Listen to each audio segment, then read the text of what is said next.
Ouais, c'est Claude. Bonjour Alexis, Watcha.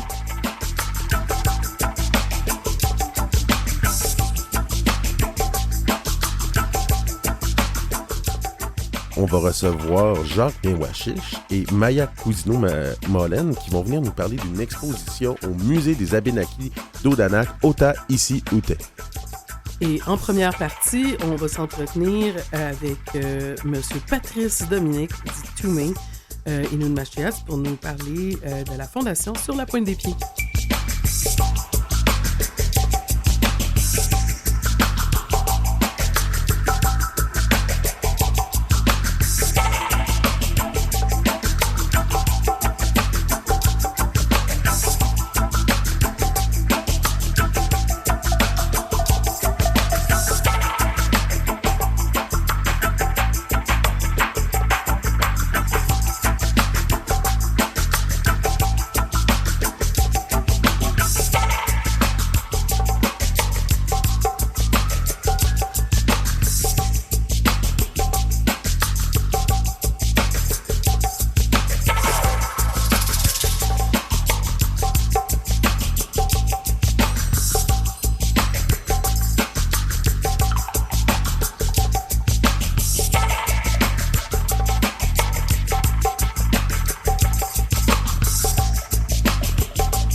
On a en ligne Monsieur Patrice Dominique dit Toumé. Oui. Oui. Ça va bien? Oui, ça va très bien. Merci beaucoup de passer du temps avec nous. Donc, pour me mettre en contexte, Monsieur Patrice Dominique est ambassadeur de la Fondation Sur la Pointe des Pieds. C'est une fondation qui vise à changer la vie des jeunes de 14 à 39 ans atteints de cancer en leur offrant de participer à une expédition d'aventure thérapeutique. Vous-même, Monsieur Dominique, vous êtes un survivant du cancer. Et est-ce que c'est ça qui vous a poussé à faire de la course à pied suite à votre rémission? Est-ce que vous voulez nous parler un peu plus de votre expérience? Moi, j'ai toujours... disons que j'ai toujours couru dans le passé. OK. Puis, venant d'une famille... mon père a eu le cancer. Mais j'ai une de mes soeurs qui a eu le cancer aussi. Puis, quand moi, j'ai su que j'avais le cancer, disons, ça a tout... ça a bien chabardé des choses, là, mais sur ma... Qu'est-ce que je vais faire? Je vais-tu arrêter de courir? Mais on dirait que ça m'a donné un peu plus de pushing. OK. De vouloir continuer. Un élan de courage. C'est ça. J'ai envie à faire face. Et sans trop être indiscrète, vous avez été en maladie pendant combien de temps? Maintenant, est-ce que vous êtes complètement remis? Oui, je suis complètement remis. Ça, c'est en 2013. Bonne nouvelle. Oui.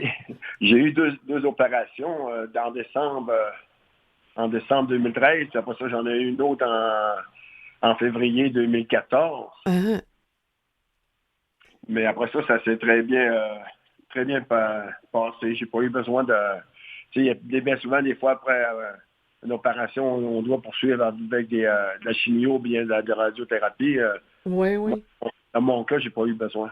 Peut-être que le fait que vous faisiez déjà de la course à pied, que vous ayez déjà des certaines saines habitudes de vie, ont dû jouer en votre faveur pour combattre la maladie. J'imagine que oui, puis je suis certain que ça m'a aidé aussi à côté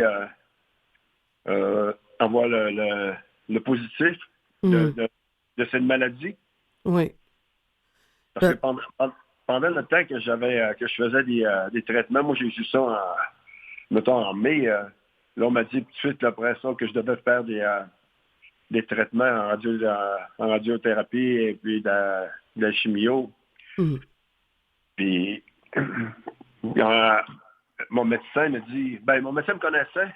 Il m'a informé mon médecin de famille, sachant que je courais beaucoup. Mais c'est là qu'à un moment donné, mon médecin m'a dit, oh, Patrice, il va falloir que tu arrêtes de courir à cause du traitement qui va demander beaucoup.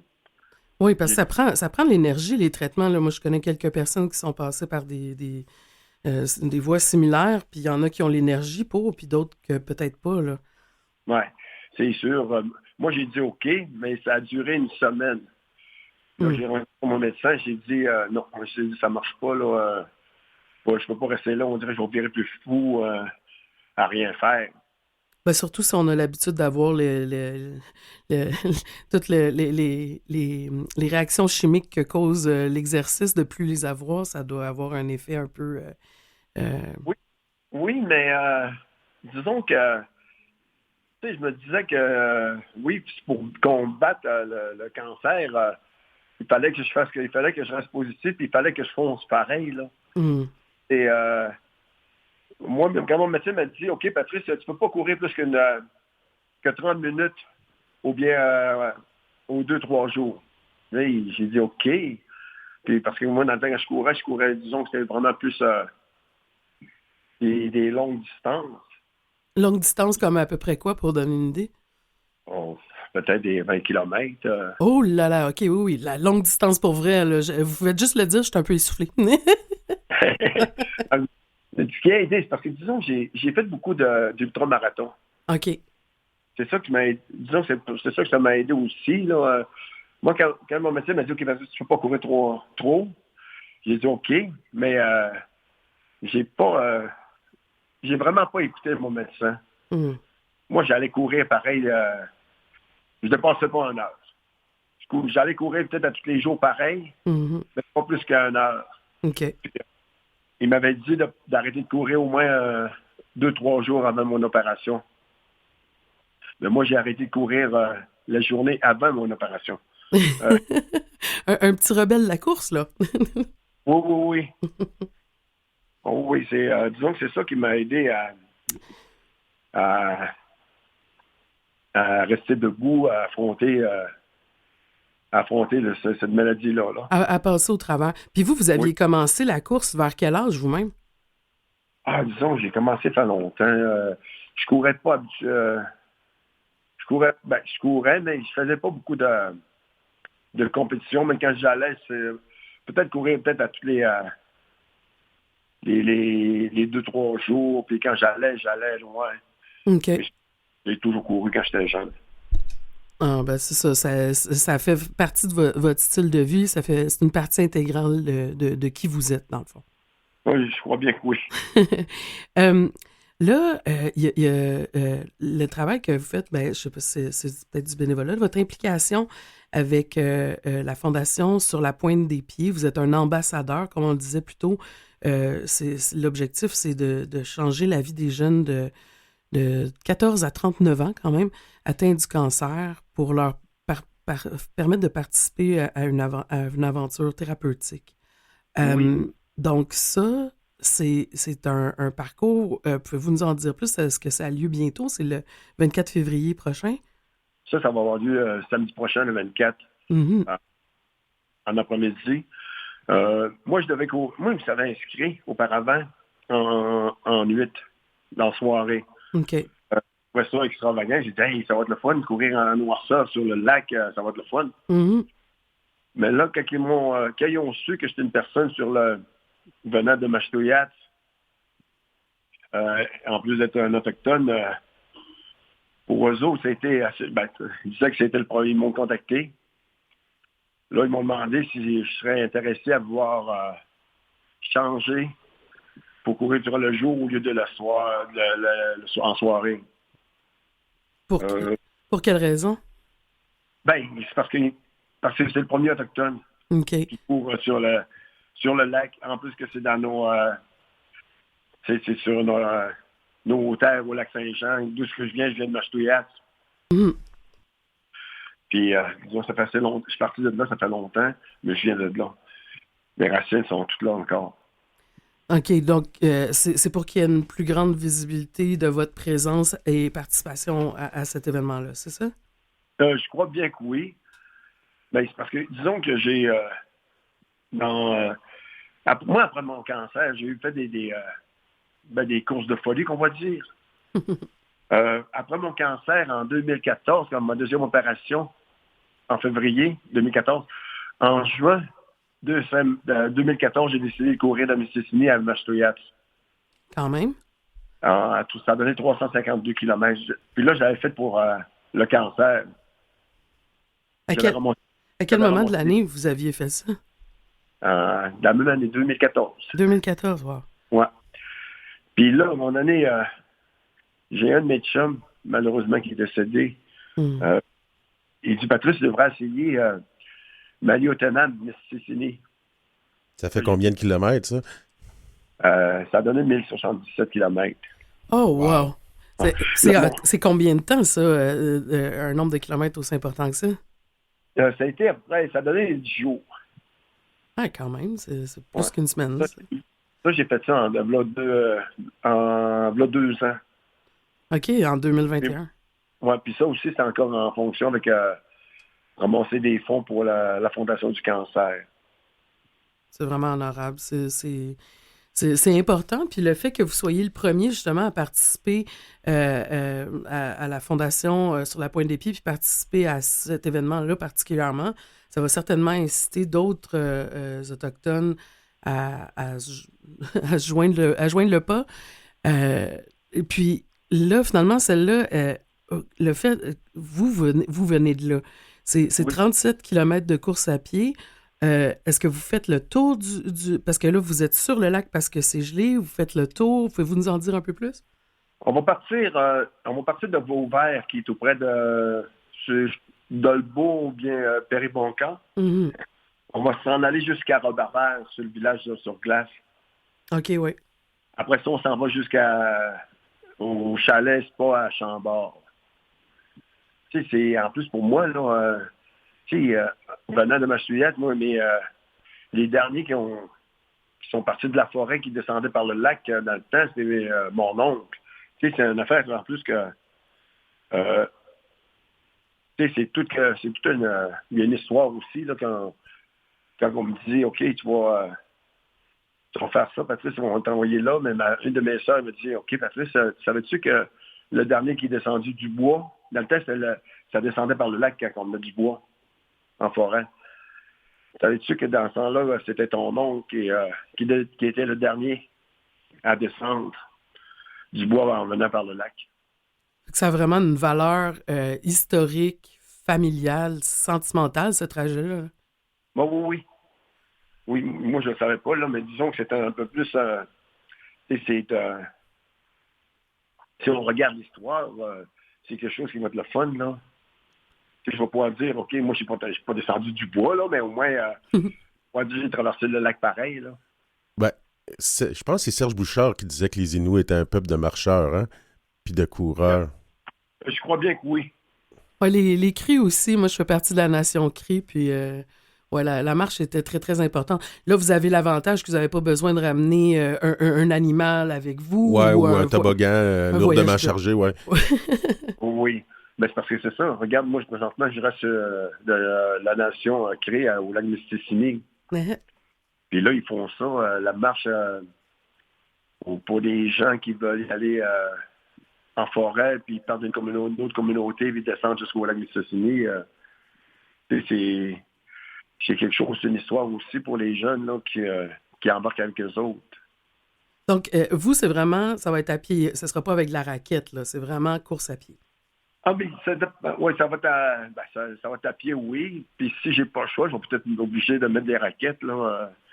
Parce que la dernière fois, je suis allé à courir un peu sur le lac. J'ai pogné de la slush, puis avec les raquettes, ça aide un peu à pas trop caler.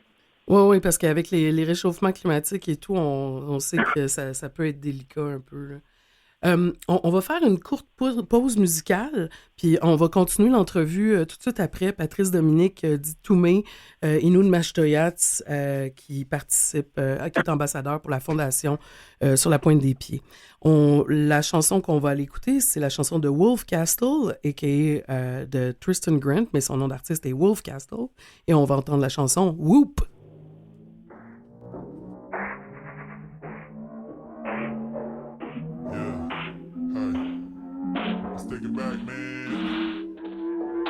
Central album said no one ever. Down and out, shut your flap. Drip like the water with no cap. Real talk, witches in the back still cackling. TikTok time unraveling.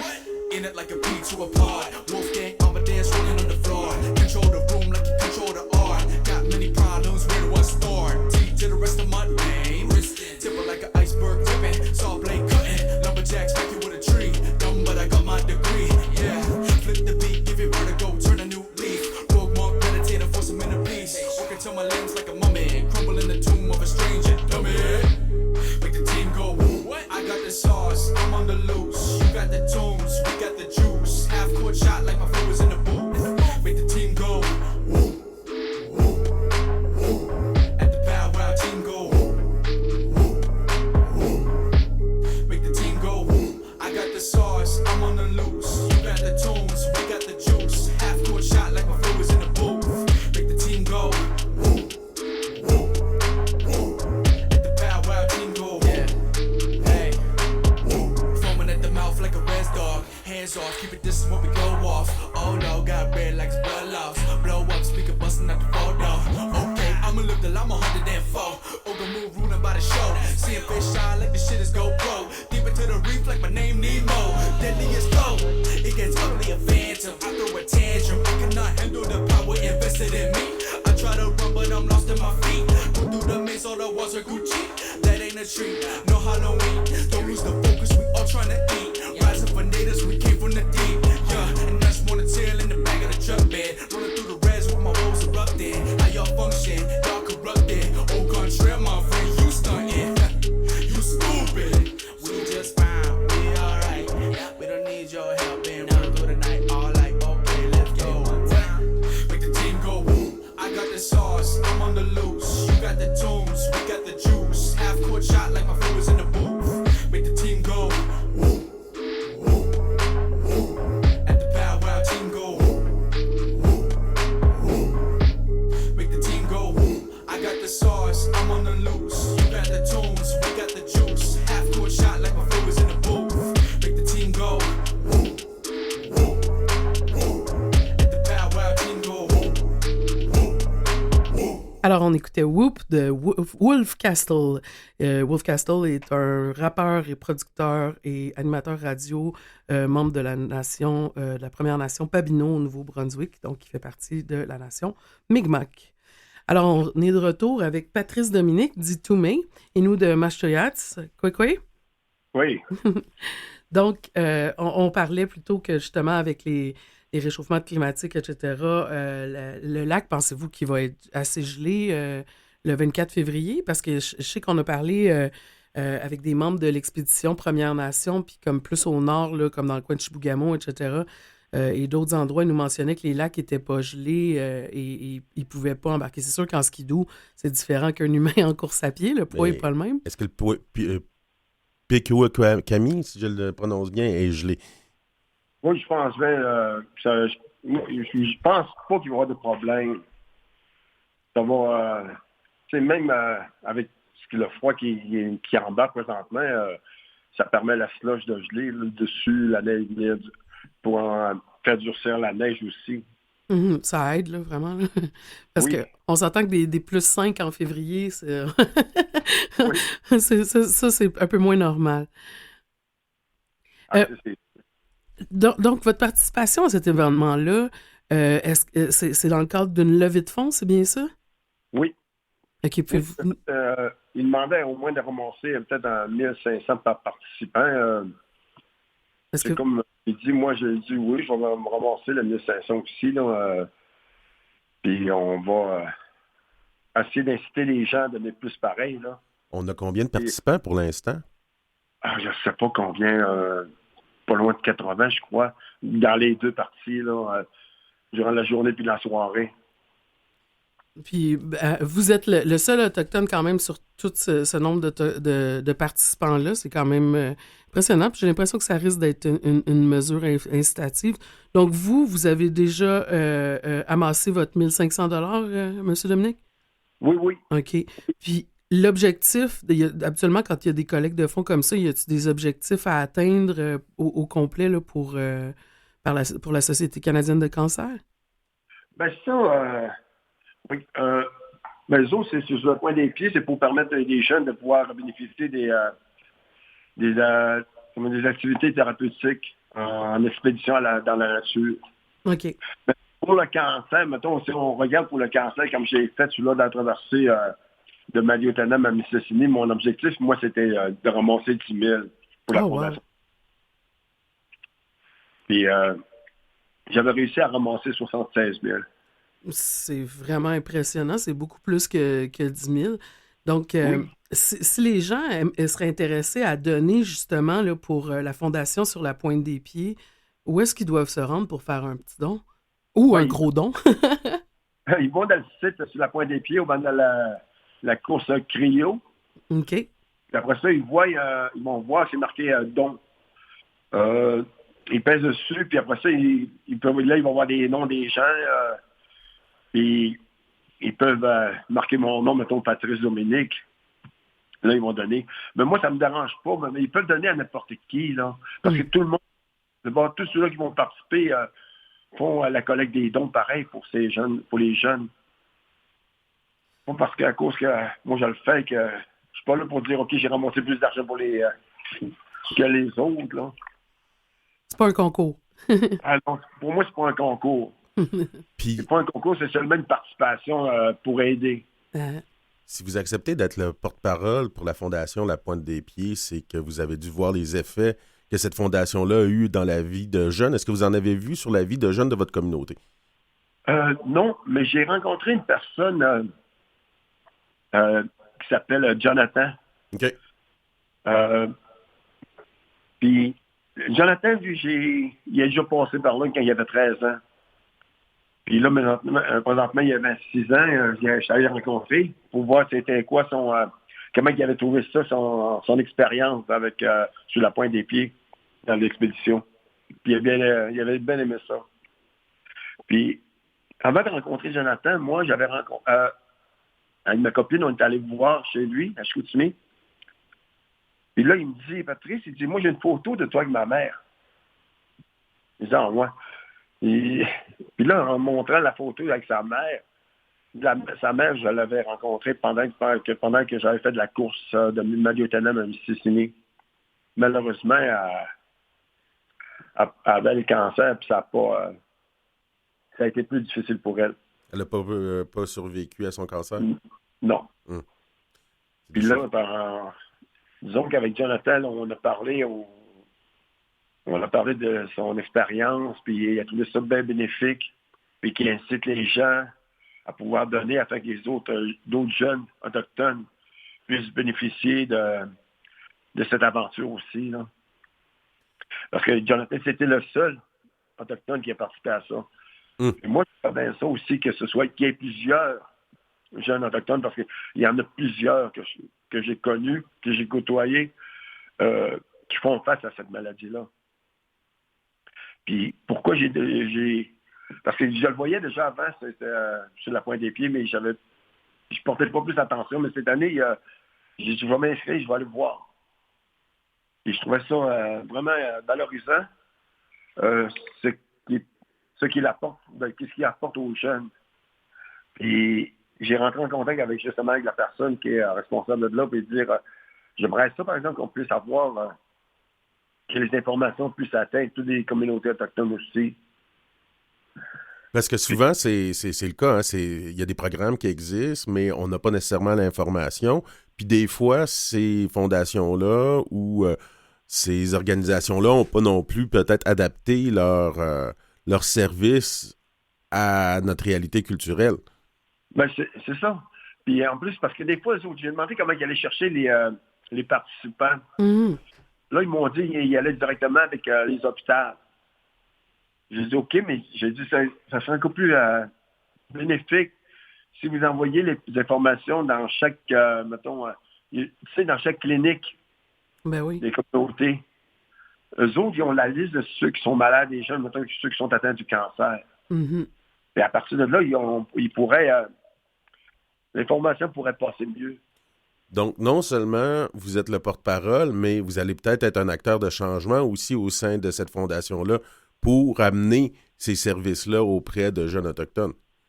Oui, j'espère. Ben, on espère que la Fondation va vous écouter parce que vous agissez avec beaucoup de générosité, vous êtes même leur porte-parole.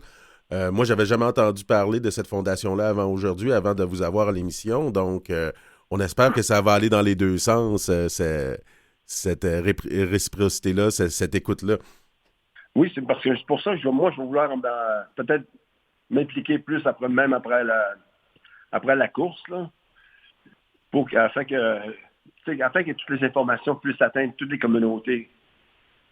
Oui, parce que pour le recrutement d'Autochtones, pour mon expérience professionnelle, c'est que ça prend une approche culturellement appropriée. Il faut aller leur dire des fois, il y a une place pour toi en tant qu'Autochtone là. Sinon, les Autochtones, on dirait peut-être, j'ai l'impression que ça change avec les années, mais on dirait que des fois, on n'a pas toujours le réflexe de se dire « Ah, là, cette place-là, moi, je peux avoir une place là, je vais y aller, puis je vais prendre ma place. » Donc, je pense que c'est les organismes aussi à s'assurer à le mentionner, de dire « Hey, il y a une place pour vous ici aussi. » Ben c'est ça. Moi, je pense que ce serait quelque chose qui aurait peut-être une personne qui fait le tour des communautés, rencontre tous les services sociaux, les services santé des communautés. Nous autres, on a un programme pour les jeunes qui sont atteints du cancer, qui font face afin de pouvoir, pour eux autres, de pouvoir bénéficier d'une expédition en nature qui va pouvoir les aider mentalement, physiquement, puis aller au-delà de leur capacité. De les amener à se dépasser puis de viser une guérison. Oui. Patrice Dominique, dit Toumé, gros Chicastometo. Vous êtes Innu de Mastoyage, survivant du cancer, porte-parole pour la Fondation sur la pointe des pieds. Alors, on vous souhaite une bonne course, un bon succès et une avalanche de dons. Une avalanche de dons, puis que vous soyez un bon vecteur de changement aussi pour amener ces services-là auprès des jeunes autochtones qui en auraient bien besoin ici. Tenez-nous au courant. On vous souhaite une bonne journée puis une bonne course. Je voudrais dire aussi que je suis tellement reconnaissant pour la Fondation de pouvoir de m'avoir sélectionné pour être ambassadeur sur la pointe des pieds. C'est une super bonne opportunité. Oui. À bientôt. OK, merci.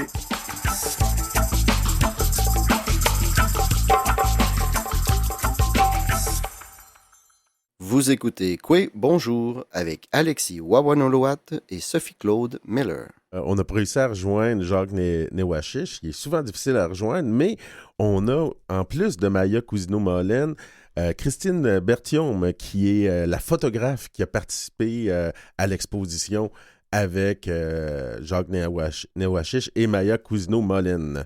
Quoi, à vous deux? Oui. On est bien heureuse que vous soyez là aujourd'hui. L'exposition qui s'appelle « Ota, ici ou t'es ». Ma première question, ça veut dire quoi? Ça veut dire ici. Ça y est, vas-y. C'est simplement ici, puis Ota en Atikamekw, puis Outé en Innu. C'est simplement ça. Et ici, c'est quoi qu'il y a derrière ça, ici, cette volonté de dire à ces personnes-là qui sont ici et maintenant? Parce que c'est le portrait de différentes façons de personnages québécois et autochtones, cette exposition-là, si je ne me trompe pas.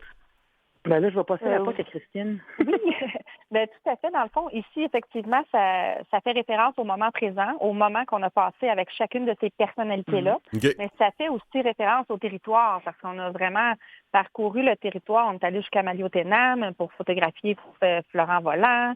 On est allé en Abitibi pour rencontrer Richard Desjardins. Donc, c'est vraiment une question de moment présent et de territoire. L'idée, c'était aussi de faire quelque chose d'interculturel, 2 artistes autochtones avec une artiste non autochtone, des personnages tels que Gilles Vigneault, Richard Desjardins, Richard Séguin, Roy Dupree, non autochtones, et d'autres personnages, Ghislain Picard, Katia Rock, Florent Volant, et Bibite, et Joséphine Bacon, pour nommer que ceux-là qui sont autochtones. C'est un peu une idée de faire le pont entre nos réalités puis peut-être nos ressemblances, notre humanité qui est peut-être commune aussi. Moi, je pense qu'on est à une époque où il y a tellement de guerres basées des fois sur des très mauvaises raisons que je pense qu'il faut construire tous les ponts possibles entre différentes nations. Il faut aussi souligner les efforts de tous ces ambassadeurs et ambassadrices de la culture, de la bonne volonté sociopolitique qui œuvrent pour les peuples autochtones au Québec et souligner justement aussi le beau travail des non-autochtones qu'on retrouve présents avec nous. Et moi, je trouve que c'était essentiel de mettre ça de l'avant. Mais aussi, moi, je suis très heureuse d'avoir travaillé avec Christine. D'ailleurs, Christine, qui est c'est pas l'instigatrice du projet projet qui a fleuri à son contact avec Jacques Néwachis. Jacques Néwachis, c'est l'insaisissable, l'invisible, mais un jour, on va l'attraper. Je vais laisser Christine continuer là-dessus. Oui, tout à fait. Dans le fond, ce projet-là est né de la rencontre que j'ai eue avec Jacques. Donc, moi, en tant que photographe, je couvrais un événement, puis j'ai rencontré Jacques. Je suis tombée complètement sous le charme de ce grand bonhomme-là. J'ai dit, il faut que je fasse son portrait. Donc, je l'ai rencontré, puis on s'est rendu compte qu'on avait plusieurs points en commun. Donc, on a décidé d'aller de l'avant vers un projet comme ça de rencontre et de portrait de personnalité. Puis, c'est joint Maya avec ses mots. Donc, c'est vraiment une rencontre, interculturelle, 3 façons de voir les choses, 3 perceptions différentes, 3 cultures différentes qui vont à la rencontre aussi des différentes cultures qu'on retrouve là, sur le territoire. Oui, parce qu'on trouve dans les personnalités choisies, on trouve des gens qui ont déjà collaboré ensemble, tant entre autochtones et non autochtones. Comment la sélection s'est faite? Parce que ce sont tous des artistes, à part peut-être M. Picard, qui est comme peut-être plus dans la politique, mais les autres, ce sont tous des artistes à leur façon, que ce soit en musique, en art visuel ou encore comme comédien ou acteur. Comment vous avez fait la sélection? En fait, on est allé vraiment avec l'œuvre des gens, puis la façon dont ils se sont impliqués socialement, humainement. Ils se sont tous prononcés, ces gens-là, par rapport au sujet autochtone dans leur carrière. Donc, c'est vraiment à ce niveau-là qu'on les a choisis. Puis la sélection des personnes, des personnages autochtones, elle, c'était orienté comment, cette sélection-là? En fait, c'était orienté beaucoup, je pense, Jacques, c'est vraiment lui, c'est lui le porteur du projet. Donc, c'est vraiment lui qui a choisi les gens qui l'ont vraiment inspiré au cours de sa carrière, les gens qu'il a déjà eu la chance de rencontrer aussi. Donc, on est vraiment parti des choix de Jacques. Puis, on l'a accompagné. Oui, vas-y. Vas-y, moi, il n'y a pas de problème. Puis, dans le fond, moi, ce que j'aimerais savoir, parce que là, dans le fond, l'exposition, moi, j'ai eu la chance de la voir en virtuel. Il y a les photos de Christine. Il y a les œuvres de Jacques qui sont basées sur des photos prises par Christine. Toi, Maya, lorsque tu as composé les textes, les poèmes pour chacune des personnalités choisies, et tu en as même écrit un sur toi-même, est-ce que tu t'es basé sur ces images-là de Jacques et de Christine ou est-ce que tu t'es basé sur toi, ton impression de la personne, ta connaissance des personnes? Des fois, c'était la photo ou le moment qu'on avait vécu durant la photo. D'autres fois, c'était... Il y a une fois ou deux que j'ai pas pu assister en personne aux rencontres ou même en personne, c'est arrivé une fois ou deux. Donc, c'était ce que je connaissais de la personne, de son œuvre. Mettons, je vous donner un petit exemple. Pour Gilles Vigneault, j'étais en personne avec lui, avec Christine et Jacques, et il parlait de sa première rencontre avec un jeune Inou quand il était enfant, puis que les deux parlaient pas la même langue. Donc, moi, ce qui m'est venu, je vais vous donner un petit scoop là, d'un des textes que j'ai écrits. Mm-hmm. Il rêve d'indépendance pour ce territoire, mais l'enfance des mémoires le ramène au rire partagé avec l'enfant d'Anita Sinan blessé. Donc, on connaît le rêve d'indépendance de certains des artistes, mais moi, je suis toujours un petit peu le petit caillou dans le soulier en disant « Hey, on est là, nous aussi! » Donc, juste de se rappeler l'histoire, le devoir de mémoire et tout ça. Bon, je l'ai fait une fois ou deux dans certains textes, et quand on rencontrait des artistes autochtones, comme un exemple, Florent Volant, moi, ce que j'aimais beaucoup souligner, c'est son niveau de calme et de tranquillité, croyant en l'impossible réconciliation et les porteurs d'espérance tranquille. Donc, c'est toutes ces choses-là. Quelque chose tourné vers le positif aussi, parce que quand on regarde les nouvelles aujourd'hui, ça, c'est très déprimant et c'est très lourd. Donc, je suis heureuse si un peu cette exposition-là amène un peu de lumière ou même de l'émotion forte auprès de gens. Donc, ça, je suis assez fière de nous trois pour ça. On a aussi Nicole Obomsawin, qui est l'ancienne directrice du musée, qui est beaucoup impliquée dans la culture, dans la valorisation aussi des droits des peuples autochtones. C'est important pour vous de l'avoir parce que l'exposition allait être au Musée des Abénaquis. Ce lieu-là aussi, c'était important? Oui. Ben oui, ce lieu-là est très important parce que, si je ne m'abuse, c'est le premier musée autochtone au Québec, je crois. Mm-hmm, oui. Puis, c'est Nicole qui l'a fondé, ce musée-là. Puis, moi, ma rencontre avec Nicole, ce qui m'a vraiment marqué, ce que j'ai vraiment trouvé beau, c'est que, tu sais, dans le passé, dans sa jeunesse, elle faisait beaucoup de danse. Puis, elle en fait encore, d'ailleurs. Puis, elle était dans une troupe de danse du monde. Puis, elle a vu des gens danser, des gens qui venaient de partout dans le monde. Puis, elle a eu comme réflexion de se dire, si ces gens-là dansent tous différemment, c'est qu'ils pensent tous différemment. C'est ça qui l'a orienté vers l'anthropologie. Donc, je l'ai fait danser. Je l'ai fait danser devant moi, en fait, quand je l'ai prise en photo. Je la voulais en mouvement, puis ça a donné la photo. Je ne sais pas si vous l'avez vue, là. Oui. Mais où est-ce qu'elle tend la main? Donc, oui, c'était important pour nous d'avoir Nicole. Puis, je sais que Jacques la connaissait bien aussi. Là, c'est une amie de longue date de Jacques. Puis Maya, ton poème parle aussi de danse, si je ne me trompe pas. Oui, ben oui.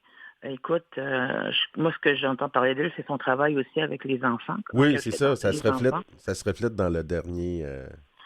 Ben, c'était ça aussi l'intéressant défi d'écrire sur ces gens-là, c'est de s'assurer que ma poésie, même si c'est ma perception d'eux, reflète aussi ce qu'ils sont, là. Parce qu'on peut avoir des perceptions faussées ou des perceptions biaisées, mais moi, je voulais m'assurer qu'au moins dans les textes, je trouvais ça comme un défi vraiment intéressant de ramener un peu ce qu'ils sont dans ces poèmes-là. De ramener aussi ce que je perçois de leur humanité également. Pour la prise de photos, Christine, donc, comment ça se déroulait au départ? Un coup que vous aviez décidé que les invités avec Jacques, là, dans le fond, je comprends que Maya et Jacques étaient là aussi. Combien de temps ça durait? C'était quoi l'approche? Bien, en fait, on allait les rencontrer souvent dans leur milieu, chez eux, dans leur maison, leur chalet. Puis parfois, comme avec Armand Vaillancourt, par exemple, ça a duré une journée, là, pendant une journée de temps.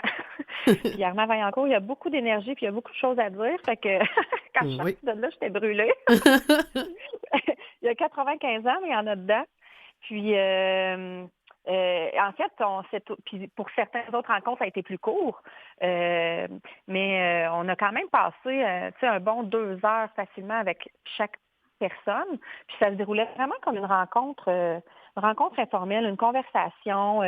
Moi, j'étais là un peu en observatrice, donc je les écoutais jaser. Puis pendant ce temps-là, je réfléchissais je regardais autour de moi, je regardais l'environnement, la lumière, puis je réfléchissais à comment je pouvais mettre en scène ces gens-là pour leur rendre hommage à travers un portrait.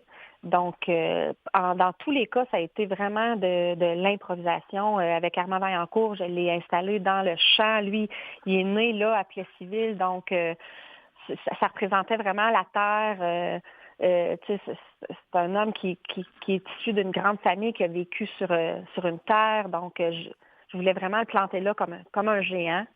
Puis Richard Desjardins en Abitibi, je voulais qu'on sente qu'on était en Abitibi. Donc, c'est important pour moi aussi de sentir l'environnement autour.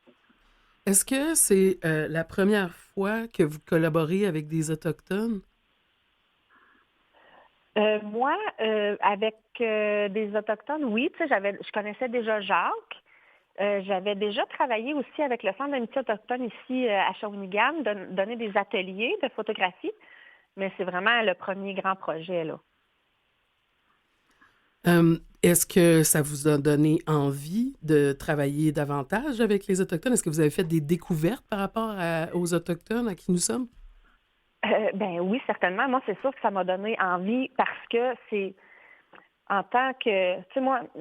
j'ai rencontré Christine Beaulieu là, dans le cadre du projet, puis moi, son J'aime Hydro m'a beaucoup inspirée parce qu'elle dit toujours dans J'aime Hydro, moi, je suis pas une experte de l'hydroélectricité. Tu sais, moi, je n'étais pas une experte des Autochtones. Tu sais, j'en connaissais pas plus que n'importe qui, mais je suis extrêmement curieuse de l'autre.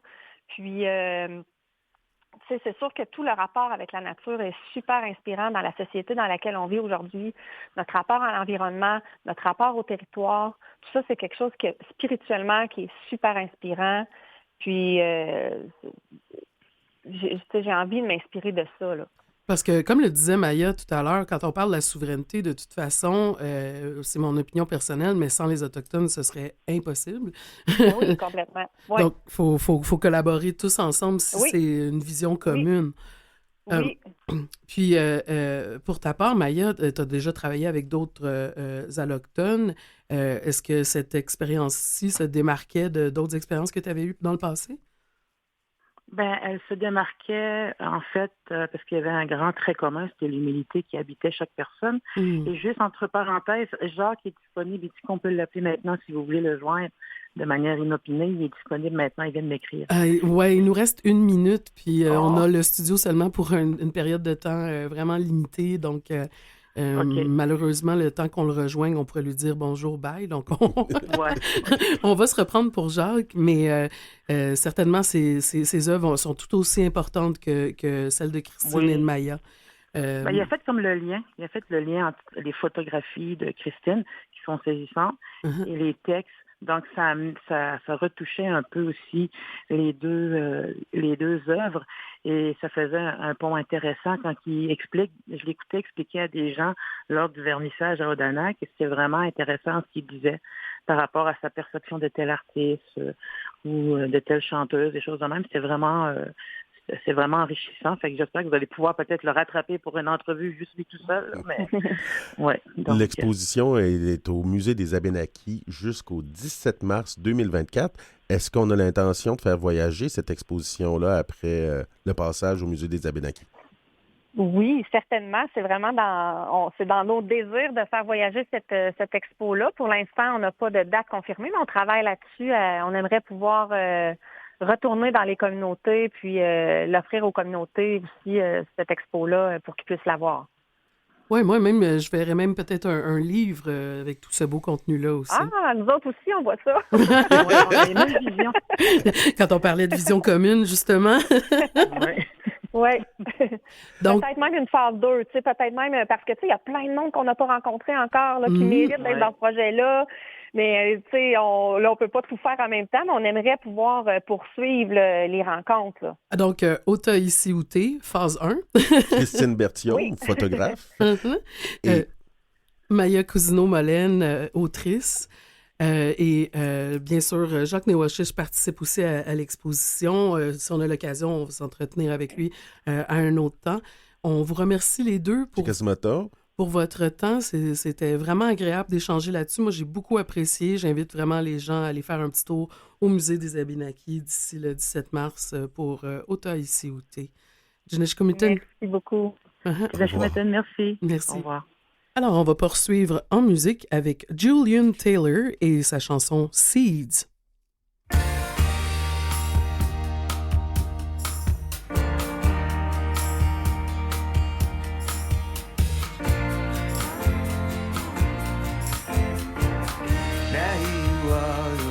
Flower.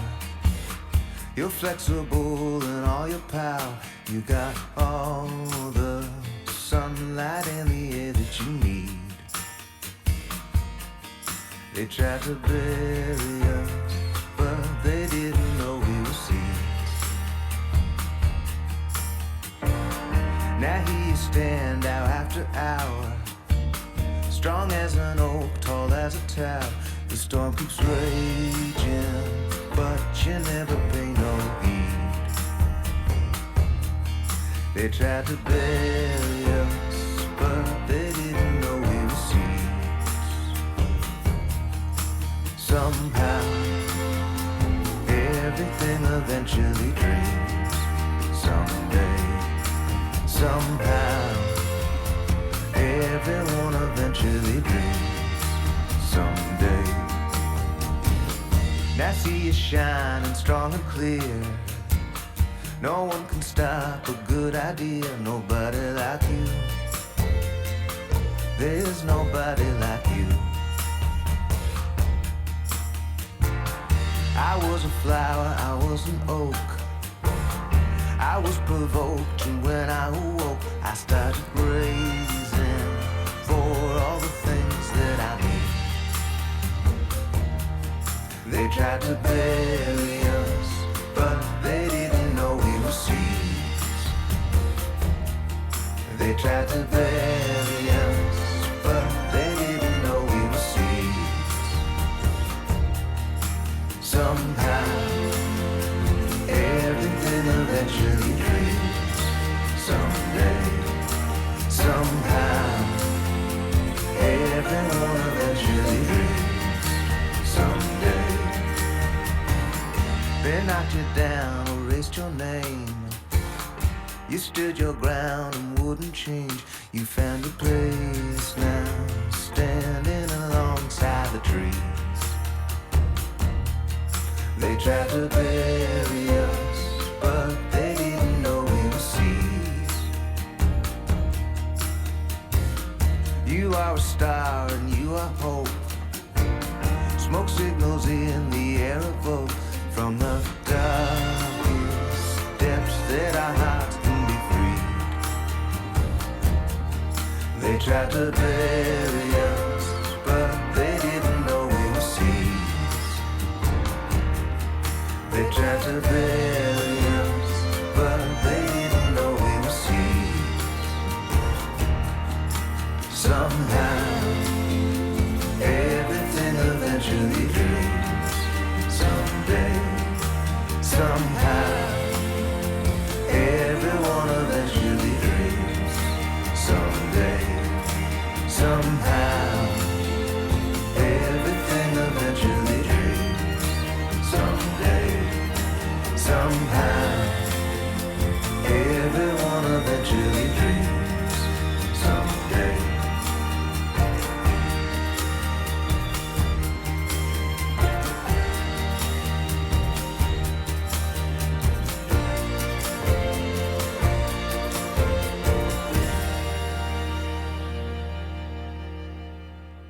Alors, on écoutait Julian Taylor avec Seeds.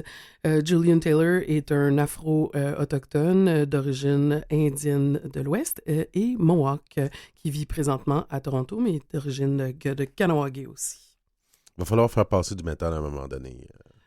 Parfait, je prends ça en note. Dès la semaine prochaine, je te trouve du... Oh, j'en connais. Ah oui? Moi, je connais un groupe Micmac qui faisait du gros métal qui accroche. Bon. Fait que préparez-vous les auditeurs, la semaine prochaine, ça va décaper. La loi C-92, oui, la loi historique. sur les jeunes des Premières Nations, Métis et Inuits, communément appelée la loi C-92, était contestée par le gouvernement du Québec, qui a fait un renvoi à la Cour d'appel du Québec en 2019. La Cour d'appel du Québec a rendu son jugement en 2022. Dans son jugement, la Cour d'appel du Québec reconnaissait que les peuples autochtones avaient le droit inhérent à l'autonomie gouvernementale et reconnaissait au gouvernement fédéral la capacité de pouvoir faire ce genre de déclaration-là. Mm. Sauf que il limitait un petit peu la portée de la loi avec l'article 21 et 23.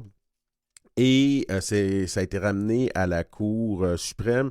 Et la Cour suprême a pris un tout autre chemin en décidant que c'était de ne pas le reconnaître comme un droit ancestral, l'autonomie gouvernementale, et d'y aller dans le cadre très restrictif du partage des compétences, en disant que le gouvernement fédéral avait la capacité de faire cette délégation-là de pouvoir. C'est pas les mots qu'ils ont utilisés, mais c'est ça que ça veut dire. Donc, le Québec disait que c'était le gouvernement fédéral qui devait faire ça. Non, le Québec disait que le gouvernement fédéral, en ayant fait ça, changeait la Constitution du Canada de façon unilatérale. Puis pour changer la Constitution canadienne, il faut une conférence des premiers ministres, souvent des référendums, ou pour que, par exemple, quelque chose soit constitutionnalisé comme un droit ancestral, ça doit être déterminé par les tribunaux. C'est un pouvoir qui revient au judiciaire.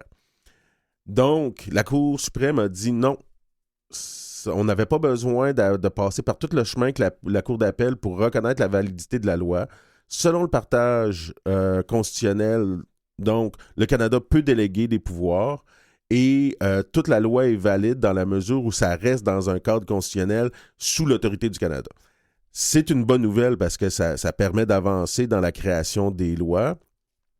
Mais de l'autre côté, on espérait vraiment que la reconnaissance du droit à l'autonomie gouvernementale soit déclarée comme constitutionnelle sous l'article 35 de la loi de 1982 parce que ça ouvrait le champ à l'autonomie gouvernementale dans bien d'autres domaines. Mais on va reparler la semaine prochaine avec une invitée spécifiquement sur ce sujet-là. Oui, j'ai bien hâte d'en parler avec une prochaine invitée. On va parler vraiment plus en détail parce que c'est historique et ça affecte beaucoup de gens dans toutes nos communautés, clairement. C'est ça. Les Sœurs Gill. Les Sœurs Gill. Donc là, il y a eu des développements. Donc, on rappelle le contexte où est-ce que il y avait deux jeunes dames, donc Nadia et Amira Gill, les filles de Manji Gill. Ont eu une compagnie qui... Et permets-moi de spécifier que c'est pas des guildes d'Odanak. Oh non, pas du tout. Pas de du Mastayache. Non, pas du tout. C'est vraiment, en fait, elles sont d'origine indienne de l'Est. Indienne de l'Inde, là. Oui. Et donc, elles étaient enrôlées auprès des Inuits, là. Ils avaient fait passer... une dame Inuit qui était très, très surprise de voir que, j'ai déjà rencontré leur mère quand elle est venue travailler en communauté. C'est ça, leur mère avait été travailler en communauté et elle avait déclaré qu'une dame Inuit était sa mère. Oui. Ce qui lui permettait d'avoir un numéro de bénéficiaire du traité là-bas, si je comprends bien. Exactement. Donc, la semaine passée, ils avaient eu une première date de cours. En fait, ça fait 2 fois qu'ils étaient allés en cours. Oui, on avait parlé un petit peu la semaine dernière qui était accusé pour fraude, mais cette semaine, on voit les chiffres, on parle de 162 000 $. 158 pour être précis, 2 000 de moins. Mais c'est quoi ça, le 158 000? Comment que ça a été attribué? En fait, c'est différentes organisations qui donnaient des fonds pour les études de ces deux filles-là, des deux jumelles. Mais quelles études qu'ils ont faites pour 158 000 $? Il n'y a pas juste ça. Il y a les études de chacune. Après ça, ils ont parti une compagnie aussi où est-ce qu'ils vendaient de l'art autochtone. Donc, ils ont eu une subvention? Oui. Pour partir ça? Pour partir la compagnie. Puis ils ont fait combien de profits avec leur compagnie? Ah, tu me donnes mal à la tête, j'ose pas y penser, honnêtement. On n'a pas les chiffres là-dessus, mais c'est vraiment intense. Là. C'est les organisations Inuit qui ont donné au-dessus de 158 000 $ de façon frauduleuse à cette famille-là. Là, c'est vraiment... c'est clair que ça a une influence parce qu'ils ont pris la place de quelqu'un d'autre. Ils ont pris le financement de quelqu'un d'autre. Donc, ils ne s'étaient pas présentés en cours. Là, ils se sont présentés. Là, ça soulève quand même un tollé parce qu'il y a Manji qui, elle, s'est déclarée coupable. Elle a plaidé coupable. Ça, c'est la mère, ça. Oui. Et les deux filles, toutes les charges ont été abandonnées. Pour qu'elle soit coupable. Exactement. Donc, là, il y a un tollé où est-ce qu'on se dit, elles étaient adultes, elles savaient ce qu'elles faisaient. Est-ce qu'on parle de remboursement des 152 000, 158 000? Il n'y en est pas question nulle part, mais on s'entend que plusieurs aimeraient beaucoup avoir ça. Bon, maintenant, qu'est-ce qu'on fait avec ça? Avec ce genre de situation-là? Il va vraiment falloir qu'il y ait une réglementation fédérale. J'en glissais un mot un peu la semaine passée, que justement, là, il y avait... en tout cas, c'est le gouvernement de la Saskatchewan qui est en train d'essayer de se prévaloir... Parce que la semaine dernière, on parlait d'une législation. Une politique fédérale. Oui. Là, ce serait la Saskatchewan. Oui, c'est ça, exactement. C'est une politique fédérale, mais c'est par le gouvernement de la Saskatchewan à date. Donc, il faut vraiment que toutes les provinces se mettent d'accord. Puis je pense que l'Assemblée des Premières Nations pourrait certainement être inclus aussi dans ce processus-là. C'est à suivre parce qu'il y a des fraudes à plusieurs niveaux. Là, on appelle ça des fraudes. Dans le cas de ces femmes-là, de cette famille-là, ça peut être plus facile d'appeler ça une fraude parce qu'elles ont usurpé un statut. Oui, puis ils ont eu des accusations en plus pénales. Oui. Petite bonne nouvelle, dernièrement, il y a eu le premier vol de 2 femmes inuites avec Air Inuit, Zoé Cronenberg et Melissa Haney qui ont fait... Ah, c'était tellement inspirant. Oui. J'ai vu la photo passer sur les réseaux sociaux, les deux beaux sourires, puis on voit clairement que c'est deux femmes inuites. On espère que c'est les deux premières et que plusieurs vont suivre leur chemin. Ben, ils pilotaient déjà avant, mais c'était la première fois qu'on avait deux femmes inuites qui contrôlaient l'avion ensemble. C'est pas des petits avions, là, c'est des gros avions. Alexis, c'était un plaisir d'animer avec toi. Donc, je suis animée avec Alexis Wawanolat. Et Sophie-Claude Miller. Mm-hmm. À la recherche, on a Claire Guérin, Sylvestre Déterre. Et Mathieu Tessier en régie. À la semaine prochaine. À la semaine prochaine.